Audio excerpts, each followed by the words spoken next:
Bienvenido, Padre. Bienvenidos todos y todas ustedes nuevamente. Le vamos a dar la palabra ahora a la maestra Lucila Sedbrige para que nos presente un poco con más amplitud al Padre Pedro Trigo. Bienvenidos. Gracias. Gracias, Daniel. Muchas gracias a todos ustedes. De verdad, IMDOSOC aprecia enormemente la presencia de ustedes, como dice Daniel, en un sábado, y es para nosotros una gran alegría que se pueda dar este intercambio, este diálogo. Como verán de lo que dice este libro y que probablemente nos diga hoy el Padre Pedro Trigo, el cristianismo es sobre todo encuentro y cercanía. Y eso es lo que queremos que sea el día de hoy, una posibilidad de diálogo con esta experiencia de lo que es la enseñanza social desde Venezuela, pero para el mundo. La experiencia de vivir el compromiso cristiano a través de la enseñanza social en Venezuela es un regalo que nos puede ofrecer el Padre Trigo a todos en cada una de las circunstancias en que estemos. Paso ya sin más preámbulo a presentarlo. El Padre Pedro Trigo es teólogo y sacerdote jesuita de origen español, nacionalizado venezolano. Actualmente ostenta esa doble nacionalidad. Es licenciado en Filosofía por la Universidad Católica de Quito, Ecuador, y doctor en Teología. Desde 1974 pertenece al Centro Gumilla, Centro de Investigación y Acción Social de la Compañía de Jesús en Venezuela, fundado en 1969, donde ha sido director en varias ocasiones y miembro del Consejo de Redacción de la revista SIC. Participó como experto en el Concilio Plenario Venezolano, a lo mejor él nos va a explicar en qué consiste ese Concilio Plenario Venezolano que se celebró en Caracas, Venezuela. Actualmente es profesor de Teología y Filosofía Latinoamericana en Caracas, Venezuela, y animador de grupos cristianos populares. Es autor de más de 50 libros y artículos de teología, habiendo desarrollado una intensa actividad como articulista sobre temas como teología latinoamericana, cristología, filosofía y literatura hispana. Entre sus publicaciones cabe destacar Narrativa de un continente en transformación, Creación e historia en el proceso de liberación, Salmos de vida y fidelidad, Una constituyente para nuestra iglesia, La cultura del barrio, Caracas, Dar y ganar la vida, ¿Ha muerto la teología de la liberación? El cristianismo como comunidad y las comunidades cristianas. Sus últimas participaciones en obras colectivas son la de Pedro Casaldáliga, Homenaje de amigos, y un programa de formación política y ciudadana. Y me parece, tengo aquí otra que también me parece muy importante, que es un trabajo desde Venezuela, ¿verdad? Un penúltimo libro que es Cómo vivir el compromiso cristiano en Venezuela, ¿no es así? Esa es la última publicación que antes de este texto. Pues sin más preámbulo los dejo con el Padre Pedro Trigo.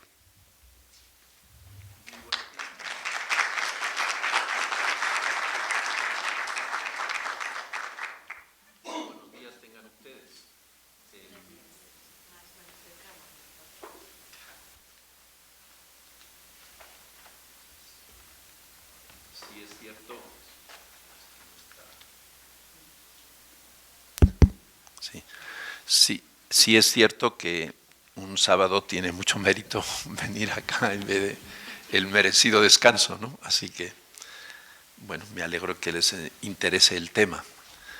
Bueno, yo voy a tratar sucintamente porque lo más interesante es luego el diálogo con ustedes sobre cuál es el sentido de este libro, ¿no? Respecto de los tratados clásicos. Primero, ¿por qué lo escribí? Yo estoy en un centro de investigación y acción social que tenemos los jesuitas en Venezuela, que se fundó en el año 68 y que precisamente está cumpliendo 50 años.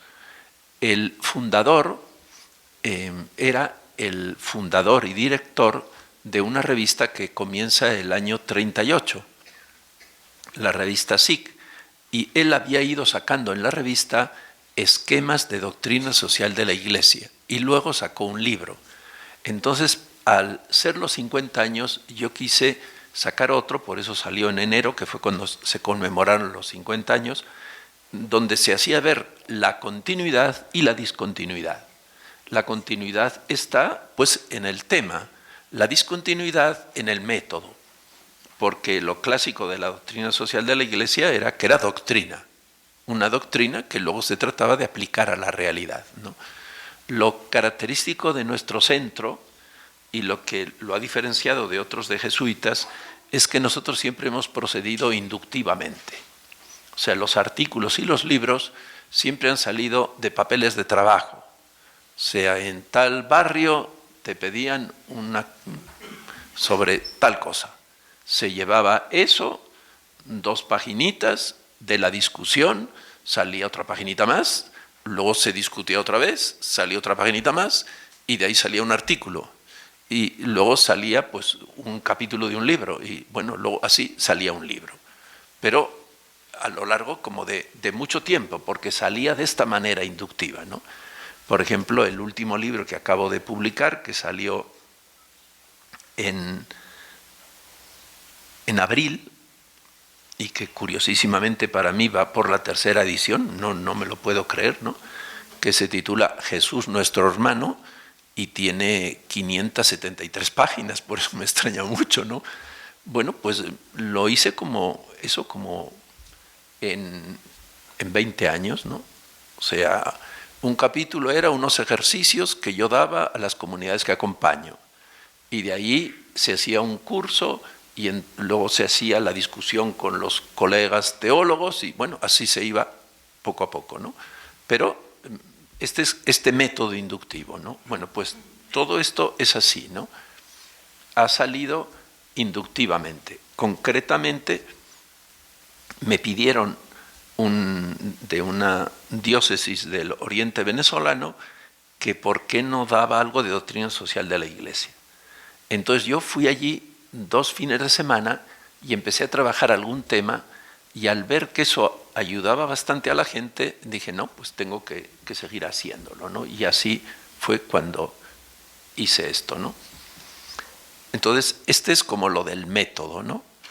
Que se parte de la realidad, se ve, pues, las fuentes cristianas que dicen sobre esto y cómo hacemos para pasar de donde estamos a lo que nos pide el cristianismo. Ese sería el método, ¿no? Que es el método de la Gaudium et Spes, que es el método de Medellín y de las demás conferencias episcopales, y que es el modo que tenemos nosotros pues de echarle cabeza a las cosas, ¿no? Que no es una cosa abstracta, sino que tiene que ver con la realidad y para cualificar la realidad, ¿no? Ese es el sentido, ¿no? Una realidad que nos afecta, no una cosa así abstracta, no, una realidad que nos afecta y a la que queremos hacer justicia, porque queremos ser honrados con la realidad y queremos que esta realidad dé de sí, porque se nos ha dado para que la cuidemos, para que la cultivemos, bueno, haciendo que dé de sí, que se perfeccione, ¿no? Bueno, este es entonces el método. Vamos a ir entrando en los contenidos. El primer capítulo no aparece en ningún tratado clásico de doctrina social de la Iglesia, que es la vida.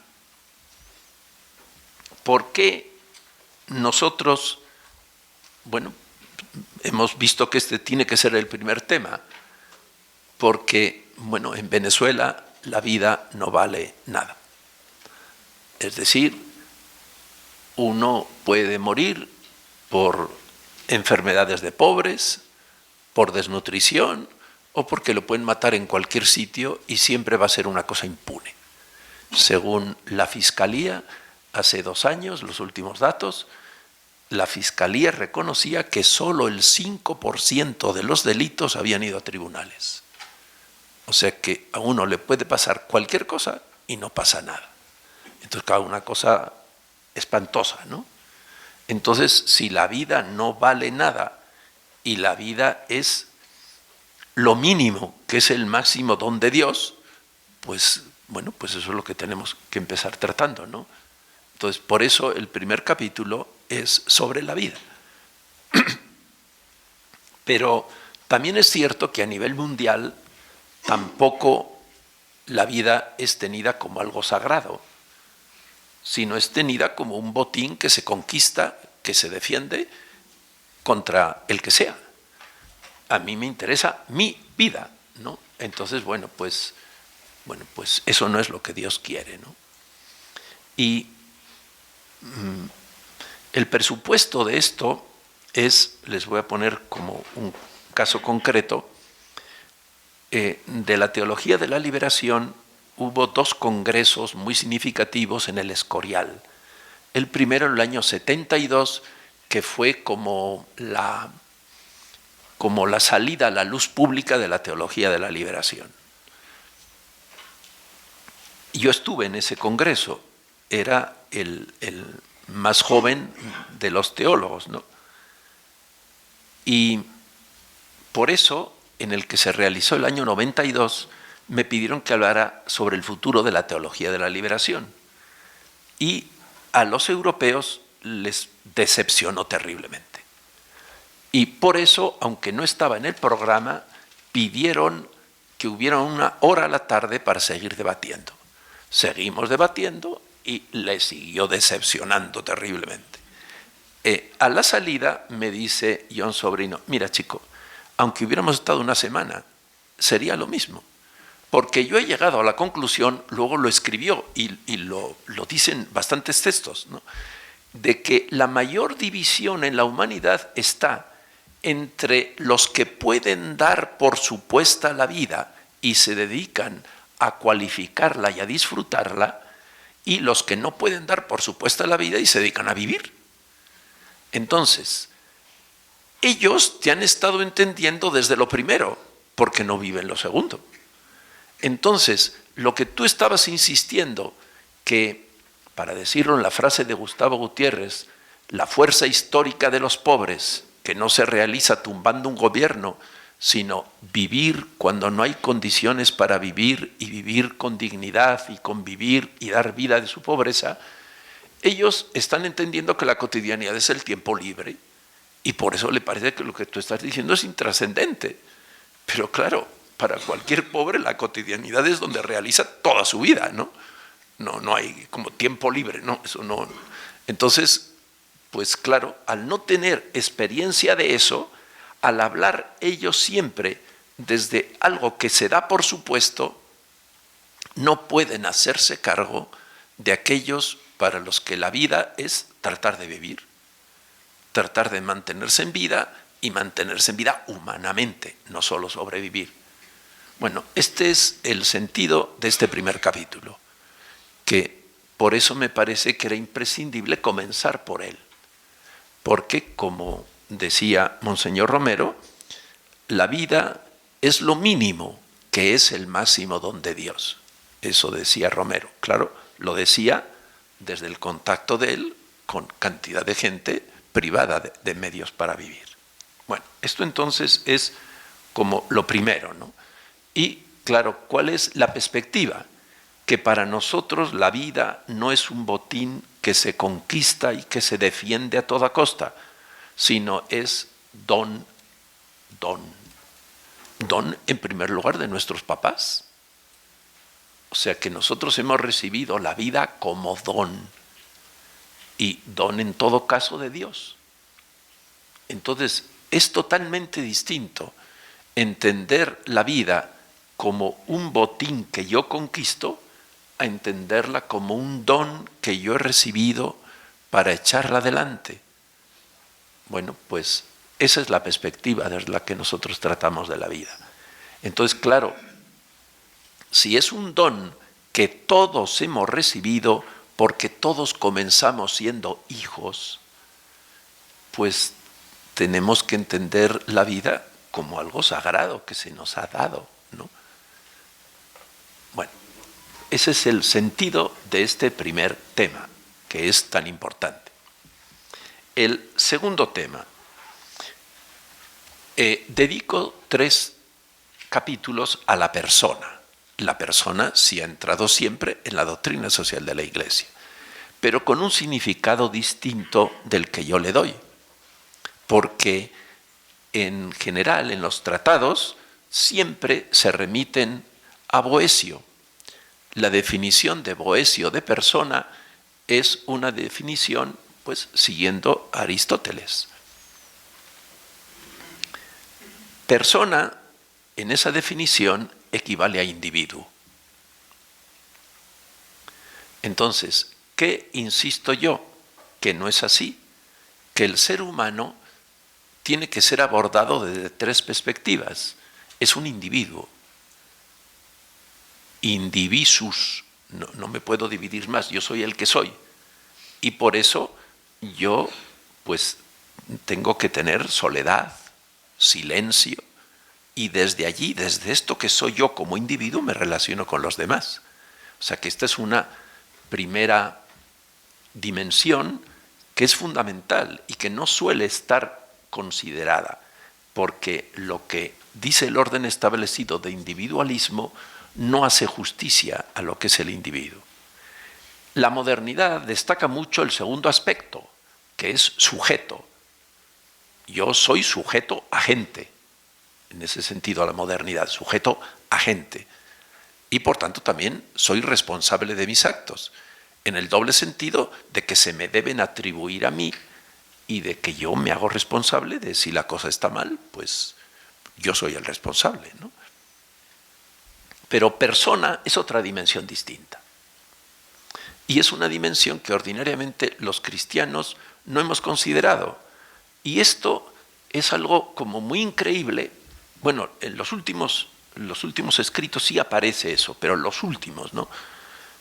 ¿Por qué es bastante increíble? Porque la noción de persona comienza a entrar en la lengua a través del cristianismo y concretamente a través de las disputas cristológicas. Persona, como ustedes saben, era la máscara que tenía el actor griego, ¿no? Entonces, claro, esa no es la noción de persona que tenemos.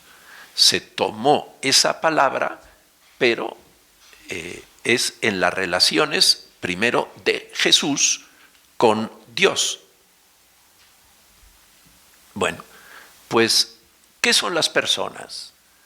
Santo Tomás, en contra de todo su horizonte filosófico, dice que las personas son relaciones subsistentes.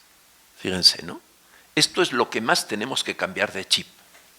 O sea, para nosotros lo que más sustancia tiene, lo que más realidad tiene, es la sustancia. Y la relación es un accidente. Eso es para Aristóteles. ¿Qué significa eso? Que yo soy el individuo que soy y me relaciono con el que quiero para lo que quiero mientras quiera. Eso es accidental. Sin embargo, yo soy siempre yo. Bueno, esa manera de entender la persona, como ven, es otra manera de hablar del individuo. Pero eso no es la persona. O sea, yo me constituyo en persona por las relaciones que recibo y correspondo. Primero siempre recibo. Vamos a ponerlo el caso más elemental de todos. La cría humana es la cría más desvalida y por eso es autocentrada. Y por eso Dios le ha dotado de un arma imbatible, que es la garganta. Como el niñito tiene necesidad de todo, cuando siente esa necesidad, bueno, entonces si no es por las buenas, para que me deje en paz. Bueno, pues entonces, bien. Ok, ahora, si hay un amor constante, el niñito a los pocos meses, sin todavía poder conceptualizarlo, porque no tiene ninguna capacidad de hacer ningún concepto, sabe, capta que hay otro que no es él, que conoce sus necesidades tan bien como él y que está dispuesto a satisfacerlas en todo caso. Cuando el niñito cae en cuenta de eso, se descentra. Puede ponerse en manos de su mamá. Bueno, en este caso es en brazos, ¿no? Y puede descansar en la otra persona. El que nace completamente autocentrado recibe una relación gratuita, amorosa, y cuando corresponde a esa relación, se hace persona. Siempre es persona en cuanto el otro le está amando, pero no me acepto como persona hasta que no correspondo. Ese es el concepto cristiano de persona. O sea que fíjense, ¿cuál es la relación del niñito respecto de la mamá? Una relación de fe. Las únicas relaciones personales son relaciones de fe. La primera relación de fe no tiene nada que ver con Dios. No, yo tengo fe en mi mamá si mi mamá tiene un amor constante. Por eso, si a los 2 años mi mamá me habla de Dios, claro, yo lo entiendo perfectamente. Si Dios es como mi mamá, pero mucho más, qué grande tiene que ser ese Señor, qué maravilloso, ¿no? Si he tenido esta relación constante de amor. O sea que yo siempre soy persona en el sentido de que la creación no es un acto, una causalidad eficiente, no, es una relación constante de amor que pone fuera de sí a lo que no es él mismo y lo mantiene ante sí libre de sí. Solo el amor puede mantener libre de sí. Cualquier otra fuerza lo enfeuda así. Solo el amor lo puede mantener libre de sí. Por eso, si una mamá quiere realmente a su hijo, respeta siempre su libertad, aunque le duela muchísimo, pero respeta siempre su libertad, porque el amor nunca se impone a la fuerza. Por eso Dios no puede matar a nadie. Si Dios matara a alguien, se contradeciría a sí mismo. El creador sería descreador. Eso no puede ser. Bueno, pues este es el cambio más grande que se nos pide. Aceptar esta noción de persona, que es la noción cristiana. Hemos dicho que en primer lugar se aplica a las personas divinas. Bueno, tal como se enseña en el catecismo de niñitos, ¿qué aprende un niñito? Que existe el Padre, el Hijo y el Espíritu y se relacionan. Si eso fuera así, sería triteísmo. Eso es una herejía. No existe el Padre, el Hijo y el Espíritu y se relacionan. No, lo que existe es la relación. Y la relación a la vez diferencia Padre, Hijo y Espíritu y une un solo Dios verdadero. Pero lo que existe es relación.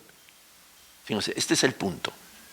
O sea, la realidad última de Dios es relación. No el Padre, el Hijo y el Espíritu. No. La realidad última es la relación. Y la relación tiene 2 cosas. Si es una relación personal, que diferencia. Yo no quiero que el otro sea como yo. No, quiero que sea como lo mejor del mismo. Diferencia y une. Un solo Dios verdadero. Le voy a poner un ejemplo.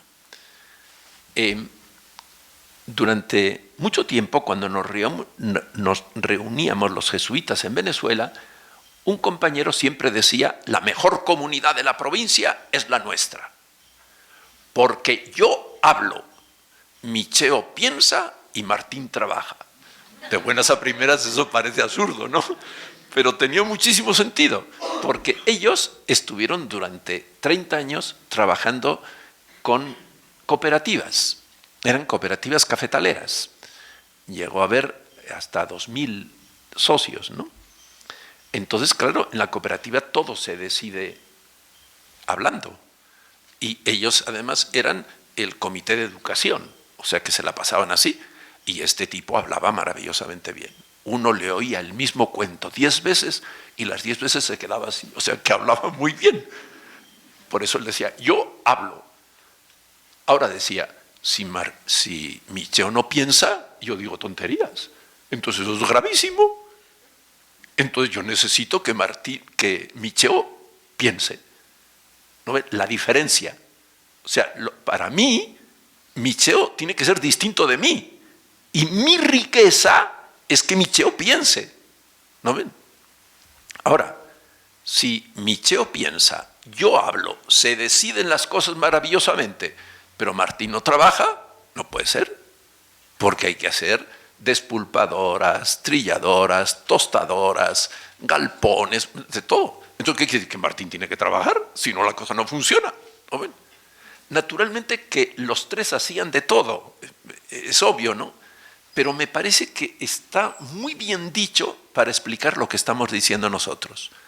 Cuando hay un verdadero nosotros, lo que se quiere es que el otro no sea como yo, porque esa es mi riqueza, porque existe un nosotros. Mientras que si no existe el nosotros, el paradigma soy yo, y el que es bueno es el que piensa o siente o hace como yo, ¿no? Porque no existe el nosotros. Pero si existe el nosotros, ¿qué va? La diferencia es lo que más se valora, porque esa es mi riqueza. Me parece que el caso es como muy claro, ¿no? Bueno, pues esto es lo de persona, ¿no ven? O sea, son relaciones horizontales, son relaciones gratuitas, son relaciones constituyentes.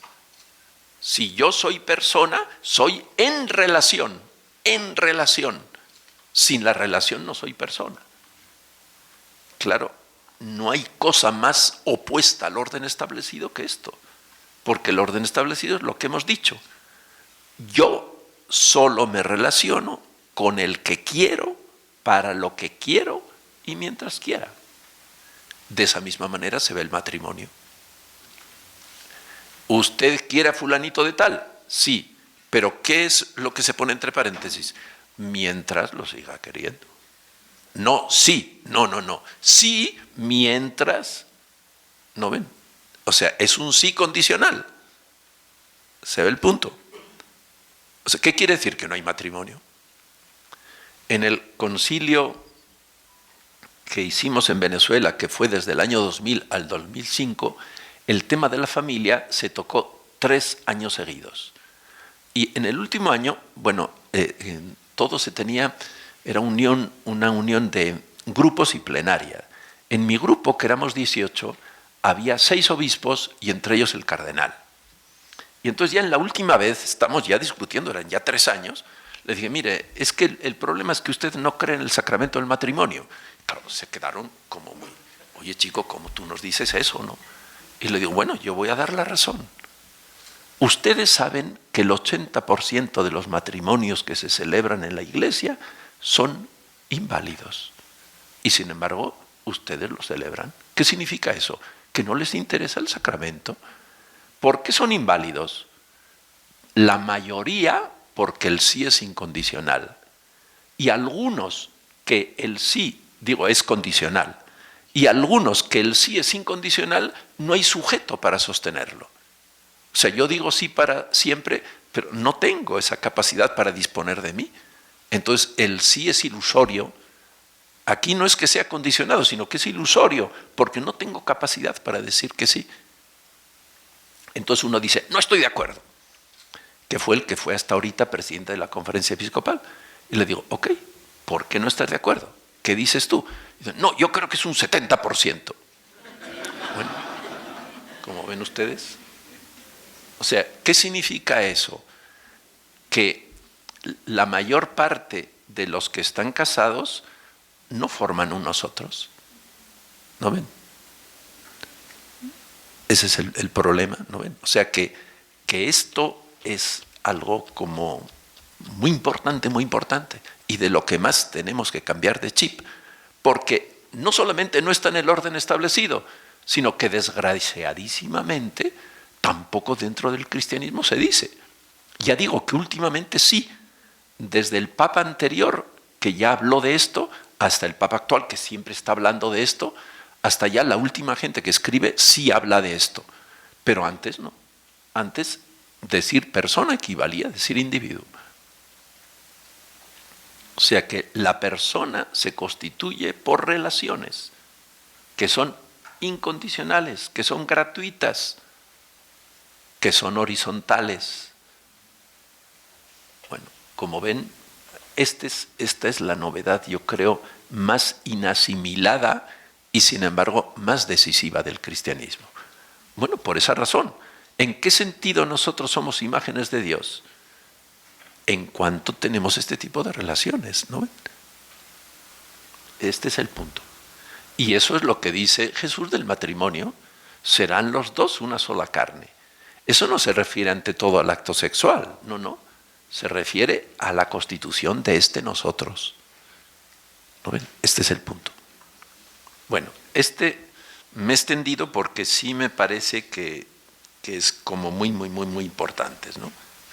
Bueno, pues desde esta noción de persona viene la constitución de comunidades y de sociedades.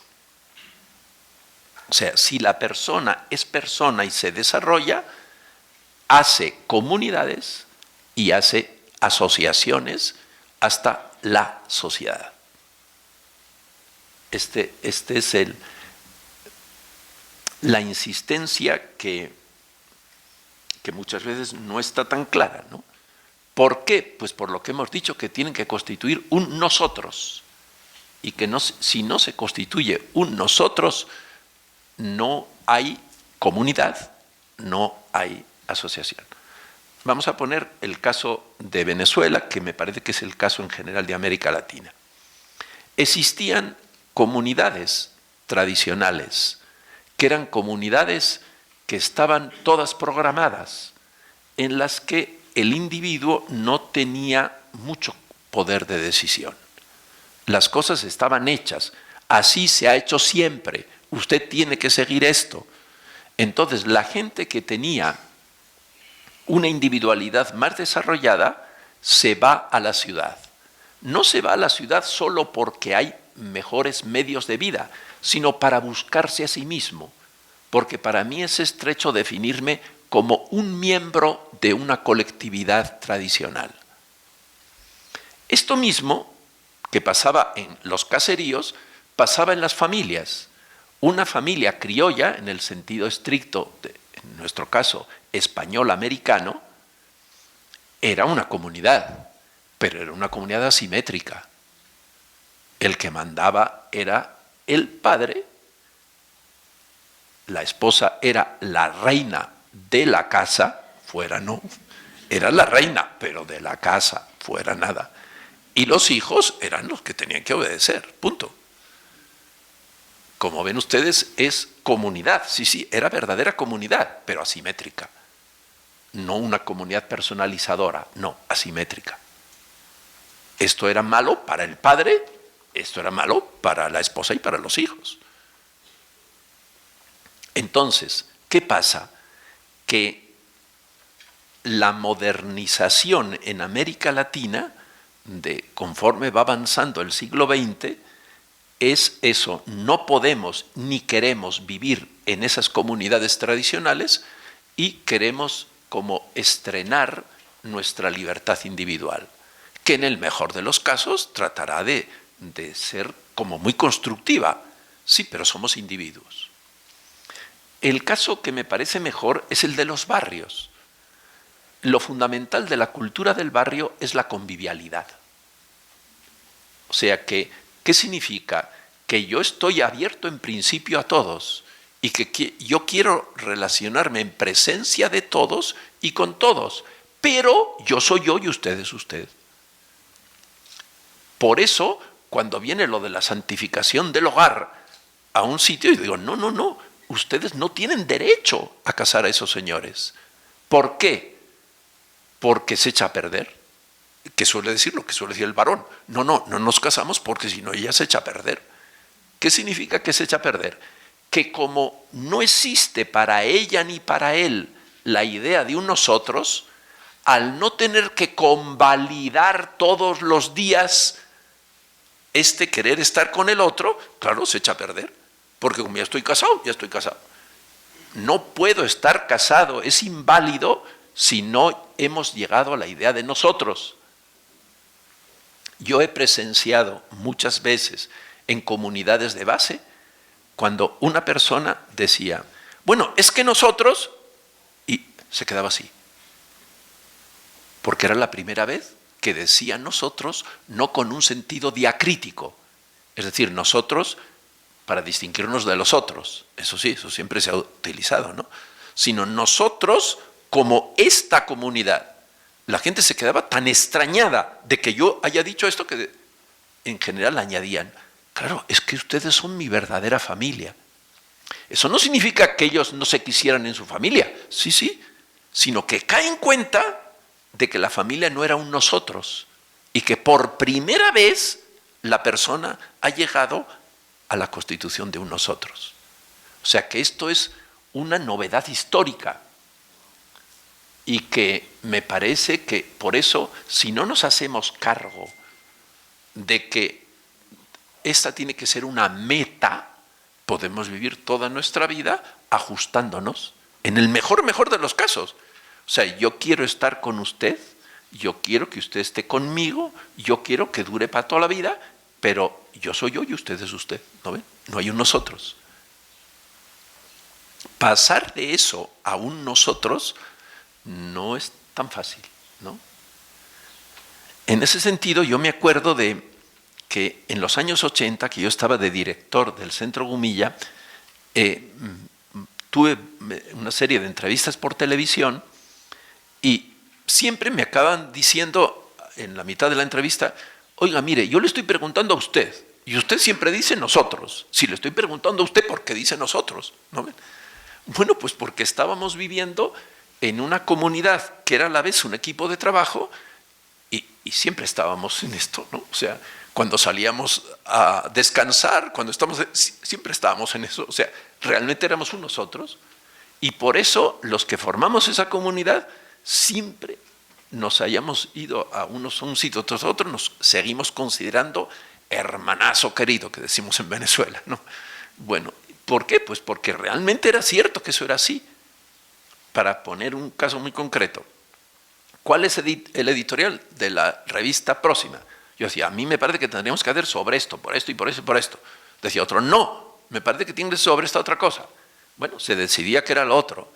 Y me decían, bueno, haz tú el editorial. Claro, si yo no fuera un nosotros, no, si lo propuso ese, que lo haga él, ¿no ven? No, a mí me parecía normal. Si yo soy nosotros, yo asumo eso, ¿no ven? ¿Por qué? Porque soy nosotros, ¿no ven? O sea que mientras eso no sea algo que me parezca normal, no es nosotros, ¿no ven? Lo hago como por disciplina de partido, no, eso no tiene nada que ver, eso no es ser un nosotros, ¿no ven? Solo cuando eso me salga, que me parezca que es obvio que así tiene que ser, entonces sí. O sea, como ven ustedes, esto es un problema tremendo. Si esto decimos de la comunidad, mucho más de la sociedad. El ejemplo más claro de los estudiosos es Alain Touraine, el sociólogo francés que estuvo yendo durante muchos años a Chile y muchas cosas sacó de América Latina y insistió muchísimo en lo de la sociedad. Bueno, en los últimos trabajos ya dijo, no existe sociedad a nivel mundial. No existe ninguna sociedad. O sea que por eso esto que estamos diciendo tiene que ser algo muy proactivo y por eso yo tengo que concienciarlo muy hondamente, porque como no está en el ambiente, si yo no lo pongo, si no me uno con otros que lo pongan, ¿qué va? Acabaré moldeado por el ambiente. Porque además este ambiente es como muy totalitario, trata de saturarnos. Entonces, si yo no estoy vacunado respecto de eso y no tengo mis propias fuentes, no va a existir nunca comunidad ni sociedad. Por eso estos temas son temas importantísimos. Este es el tercer tema que trato sobre la comunidad. Bueno, ahí.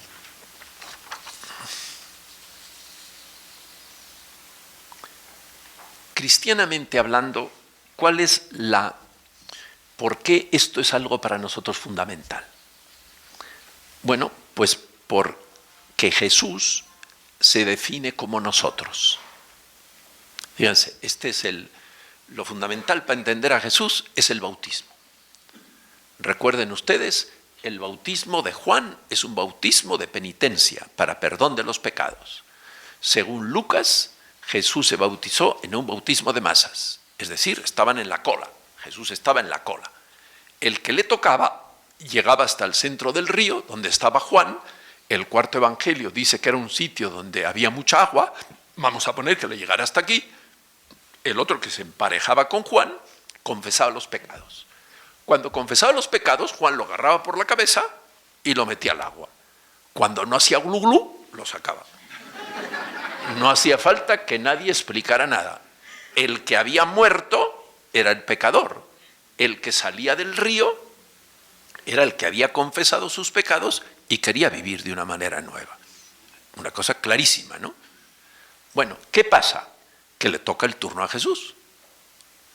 Entonces, ¿qué hace Jesús?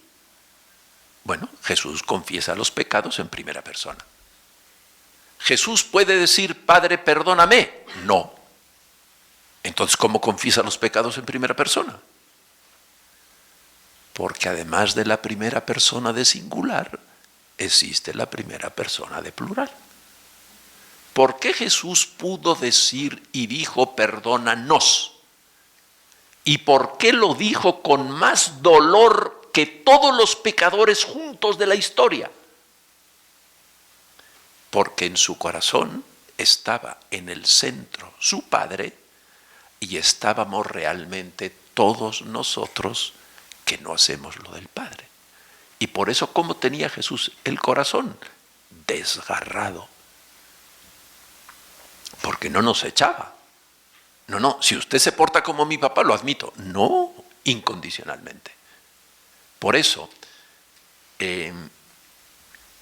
Paul Ricoeur insiste que si hay una confesión verdadera, es cuando la persona saca lo más genuino de la persona. Pues bueno, cuando Jesús saca lo más genuino de él, dice nosotros, no dice yo. ¿Qué significa? Que Jesús se define como hermano. Ahora, ¿qué significa que vea que desciende sobre él el Espíritu? Que solo el Espíritu Santo puede anchar un corazón humano de manera que quepamos todos. En no pocos corazones humanos no hay nadie. En otros hay una persona, 2 personas, 10 personas. Puede haber bastantes personas, pero todas las personas no. No, en ningún corazón humano cabe eso. Bueno, el Espíritu Santo anchó el corazón de Jesús para que cupiéramos todos. ¿Qué significa la voz que dice, tú eres mi hijo? Significa, tú lo que has hecho, lo has hecho porque eres mi hijo. Es decir, estás cumpliendo mi designio más profundo. O sea que fíjense, ¿quién es Jesús? Nuestro hermano.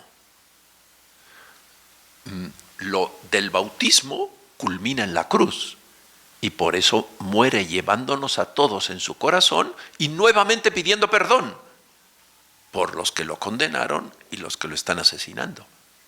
O sea, que cuando Dios lo recrea en su seno, en el seno de Dios estamos ya realmente nosotros en el corazón de Jesús. Ahora, esto quiere decir que ya somos personas.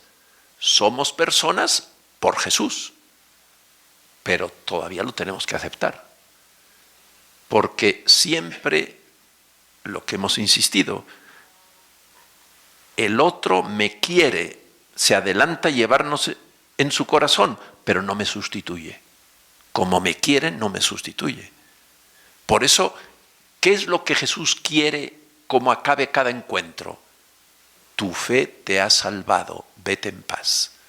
Claro, Jesús es el que promueve esta fe. Jesús es el que suscita la fe. Pero es cierto que el salvado también es sujeto de la salvación. O sea que yo soy persona cuando me acepto como hermano en el hermano universal. Pero ¿cuál es, en Venezuela decimos, la conchita de mango? O sea, como la dificultad tremenda para aceptarme, que no puedo sacar a nadie de mi corazón. Yo no le puedo decir a Jesús, mire, yo le doy a usted muchísimas gracias porque me lleva en su corazón. Pero este tipo es un muérgano, ¿cómo le tiene usted en su corazón? Lo tiene que echar, ese tipo es un indeseable. Bueno, ¿qué me dice él? Si usted no quiere estar con él, usted es el que se autoexcluye.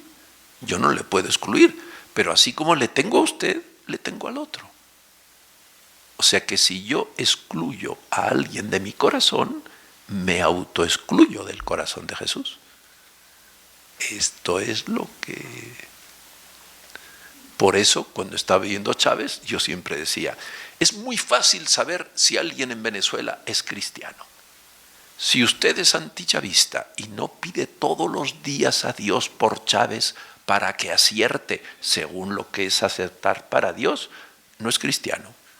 Si usted es chavista y no pide todos los días por los antichavistas para que acierten según lo que para Dios es hacer, no es cristiano. Como ven ustedes, la cosa no es tan fácil. Pero esto es así, ¿no ven?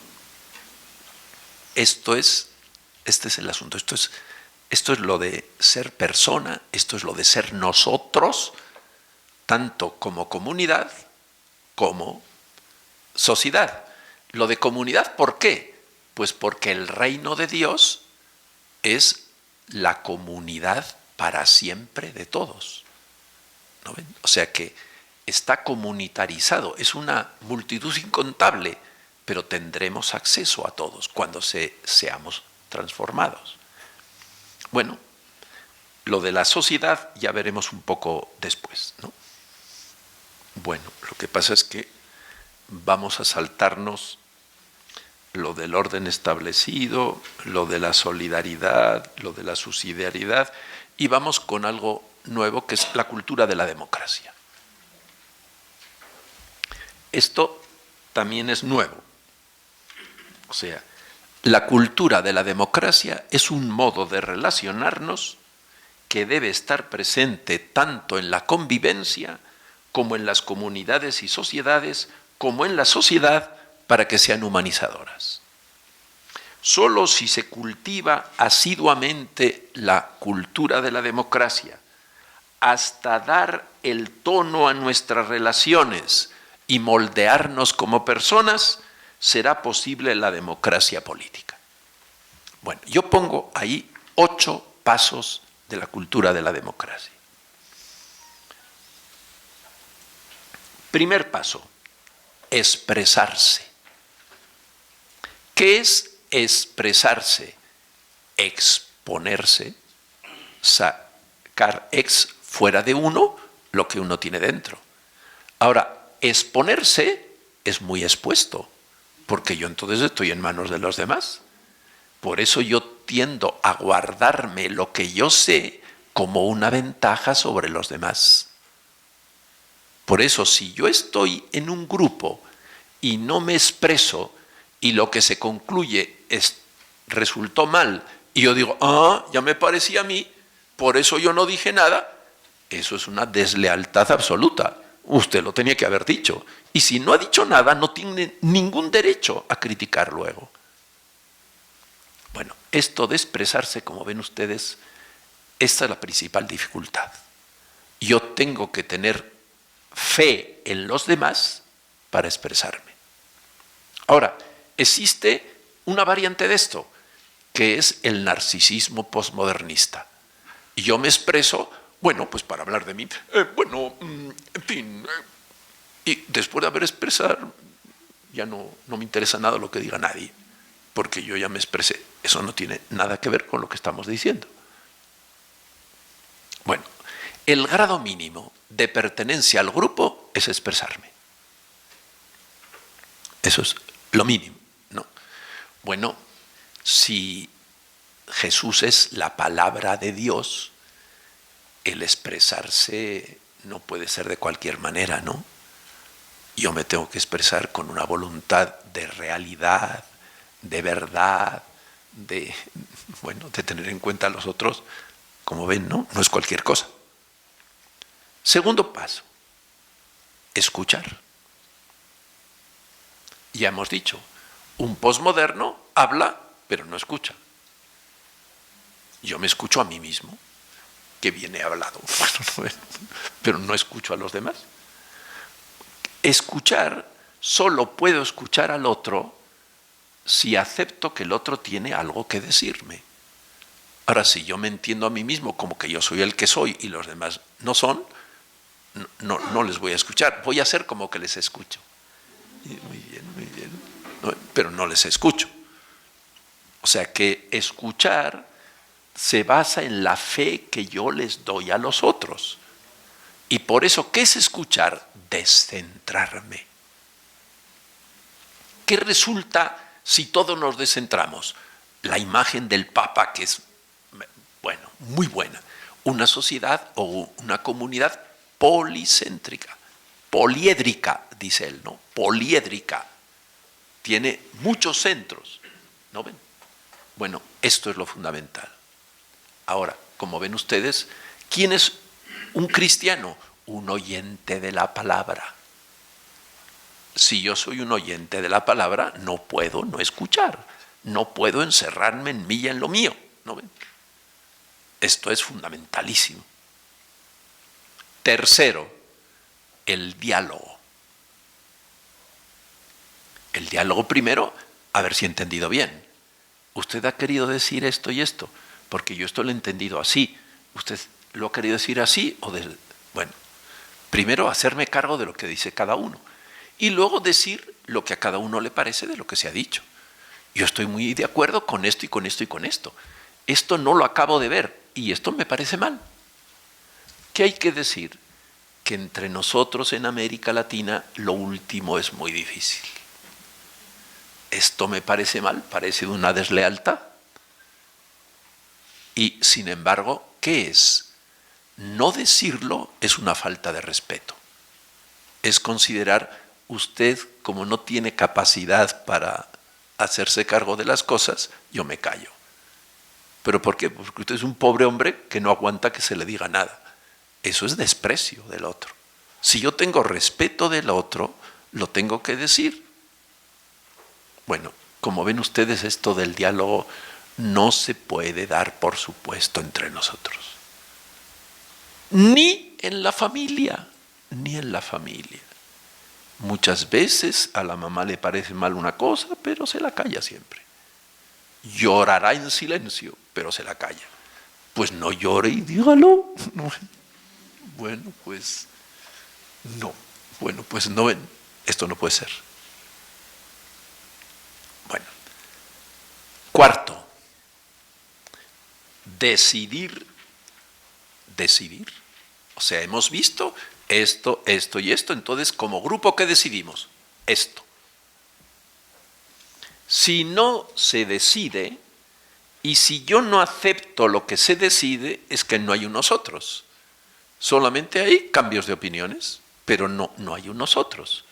O sea, decidir es pasar de los yos al nosotros. Pero un nosotros personalizado, en el que cada yo se encuentra, porque es primera persona de plural. Entonces, esto es importantísimo. O sea que fíjense, no puedo ser que se ha decidido una cosa, bueno, en cuanto está de acuerdo conmigo yo lo acepto, en cuanto que no, bueno, yo insistiré en lo que estoy de acuerdo, en lo demás, no existe entonces un nosotros. No.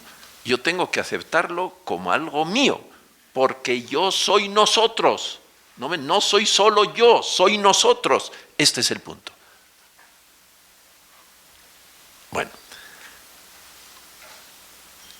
Cuarto, hacer lo que me toca de lo que hemos decidido.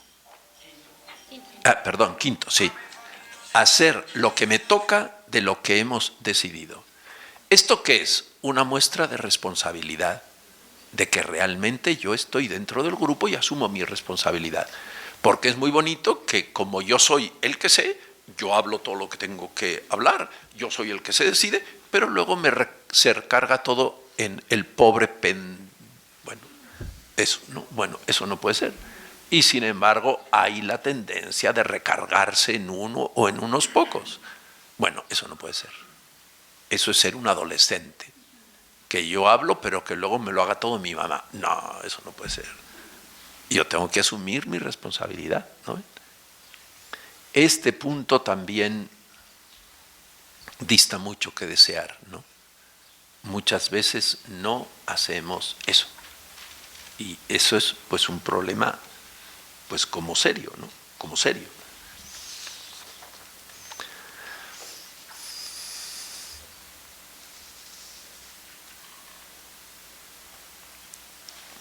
Sexto paso, evaluar conjuntamente lo decidido y lo realizado por todos. Fíjense, este es el índice más grande de si hay un nosotros o no hay un nosotros. Si se ha hecho una cosa y dice, bueno, vamos a hacer una evaluación, una lluvia de ideas, y bueno, entonces cada uno dice una cosa, bueno, muy bien, y luego se reúne el cogollito y es el que hace la evaluación. Entonces, ¿qué quiere decir? Que el sujeto es el cogollito, no los demás. Y eso, cuando se está haciendo cosas populares, el 90% de las veces pasa eso. Bueno, a ver qué se les ocurre a ustedes, qué les parece de lo que hemos hecho. Muy bonito, muy bien. Sí, muy bien.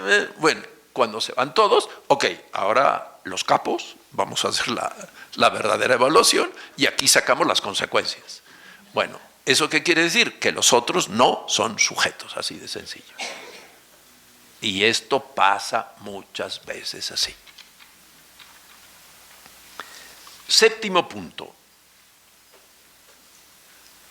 El séptimo punto es procesar los conflictos.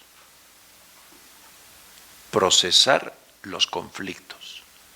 No solo para que los objetivos se cumplan con eficiencia, sino para que el grupo resulte fortalecido y se personalicen los sujetos. ¿Qué hay que decir de este punto? Pues más todavía de lo que hemos dicho del diálogo, que no está en nuestro ambiente.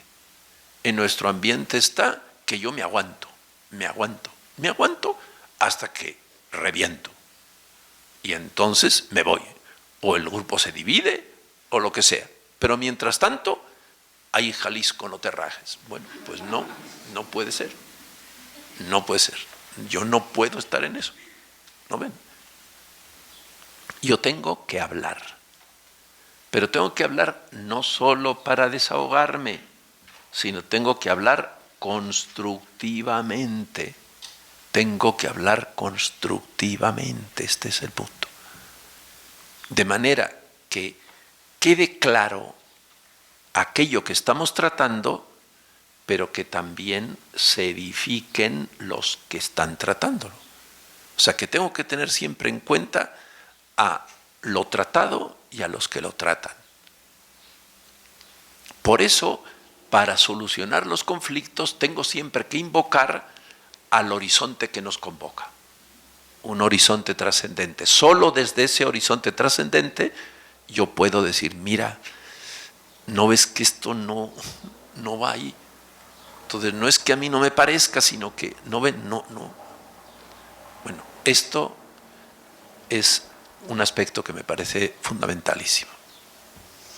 El último sí me parece que está en el ambiente y sobre todo en el ambiente popular.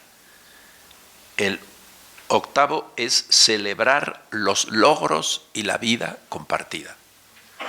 Para el pueblo celebrar es fundamentalísimo. Puede ser una celebracióncita mínima, pero siempre hay alguito que, ¿no ven? Siempre, no puede faltar en ningún encuentro alguito. Aunque sea mínimo, pero alguito, ¿no? Porque estamos contentos de estar juntos, porque la reunión es algo más que una reunión para esto, ¿no? Estamos contentos de formar nosotros, y la celebración, cuando es como Dios manda, siempre va a las fuentes sagradas que nos convocan. ¿no? Por eso se da gracias, no solamente por este logro alcanzado, sino porque seguimos juntos, porque seguimos queriéndonos, porque tratamos de dar lo mejor de nosotros, ¿no? Siempre hay un remitirse a las fuentes, en definitiva a Dios. Y por eso, de una celebración hecha como Dios manda, la gente sale fortalecida, contenta, y bueno, vamos a seguirle echando pichón, porque bueno, esto ya, bueno, esto es muy importante. Bueno, esto sería, como ven ustedes, este paso que me parece importantísimo, este aspecto, ¿no? Bueno, habría otras dos cosas, pero ya hemos visto el Estado de Derecho y lo del trabajo, pero ya no habría tiempo, entonces simplemente yo lo dejo aquí y seguimos conversando, lo que ustedes digan, pues vamos a ver. Eso sería.